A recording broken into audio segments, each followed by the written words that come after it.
want for nature. So hotels in places where there's a lot to do kind of outside in a way, where they can very safely social distance, but also just smaller activities, some Central Park secret corners, but in things like walking tours or what attractions are open, what are the dining options. And so really trying to create content around local. And I'd be curious, Bob, from your perspective. I mean, again, experience was a differentiator even before COVID, right? This, like I said, we've been talking about for years, the experience, the destination. You're not just marketing your hotel, but you're marketing where you are.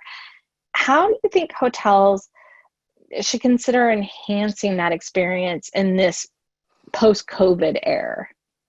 Well, it's a tough one, Tammy. I think it's going to be a bit of a moving target. I think some of the hotels that they need to be flexible and be able to respond to the guest as the guest wants to be responded to.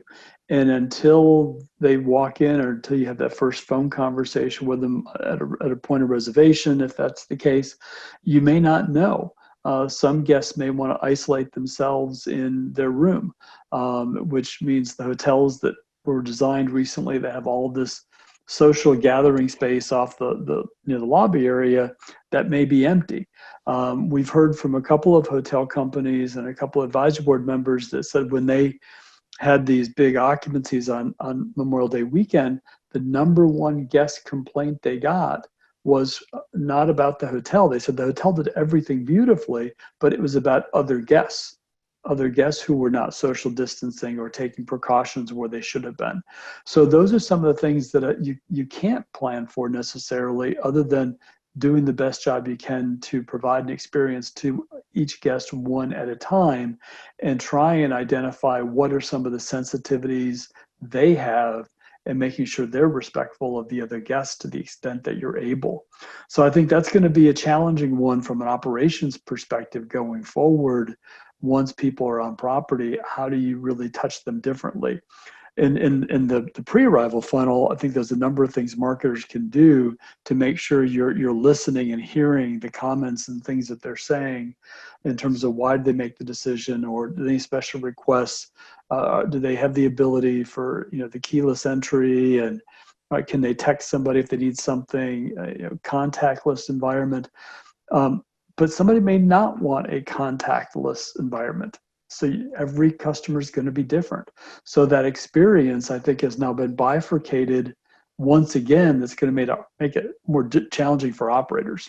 So that's going to be something we're really all going to have to watch. Obviously, there's all the things you got to think about when the guest is there, but you mentioned too a lot of things, even pre-arrival and also pre-booking, right? To build that demand. And one of the other things we're seeing, again, paid search, cost per clicks right now are at all-time lows, although even on some channels they're starting to creep back up as more people are getting back in the game. Creating those search ads, messaging, talking to different kinds of components. We're seeing that, again, and we've talked about this a lot, that drive markets are going to be stronger than that out of area. That, the chances, I'm out here in California, of me flying to Florida versus driving or flying to Southern California, obviously I'm probably more likely to do the latter. How can hotels adjust and to that opportunity and capitalize on some of these things? Well, you asked the question earlier, what if somebody was more typically a commercial hotel and wanted more leisure business? I think you just have to really say, if you want to build your leisure mix of business, build a specific plan against it. Whether you want to grow it from 60% of your business to 80, or you want to grow it from 5% to 15, you've got to sit down and identify a target and a plan, and you're going to have to think differently about how you've gotten it. Certainly thinking of the strategy and search is a big part of it, but which channels are better? Can you leverage your loyalty database or that loyalty program that you may have differently? What feeder markets are you looking at, and what can you be doing in those particular feeder markets, particularly if it's a drive market? And historically, maybe you had a fly-in market that was your leisure business before. social media stuff, or specific promotions you can do in those feeder markets. Maybe even some of the more traditional advertising comes back, like radio or promotions that you're doing in some feeder markets. I think people are going to have to just think differently about how they allocate their resources and measure the ROI they're getting on specific initiatives that complement or supplement the things they're doing virtually and digitally via search. I think those are fantastic points. So thank you for sharing those.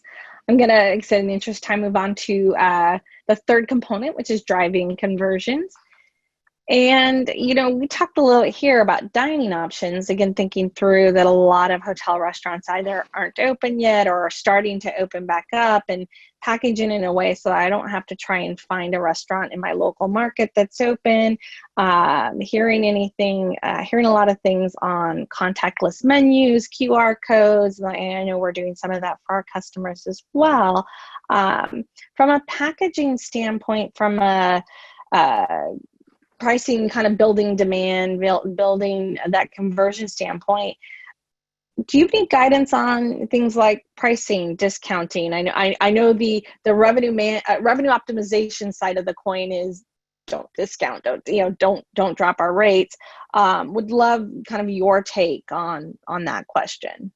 Well, I think, if you're trying to drive demand, obviously packaging and so it gives you the ability to price things opaquely in a manner that it can have higher value. But I think the most important thing when it comes to pricing, whether it's rooms or F&B, is be authentic and provide value.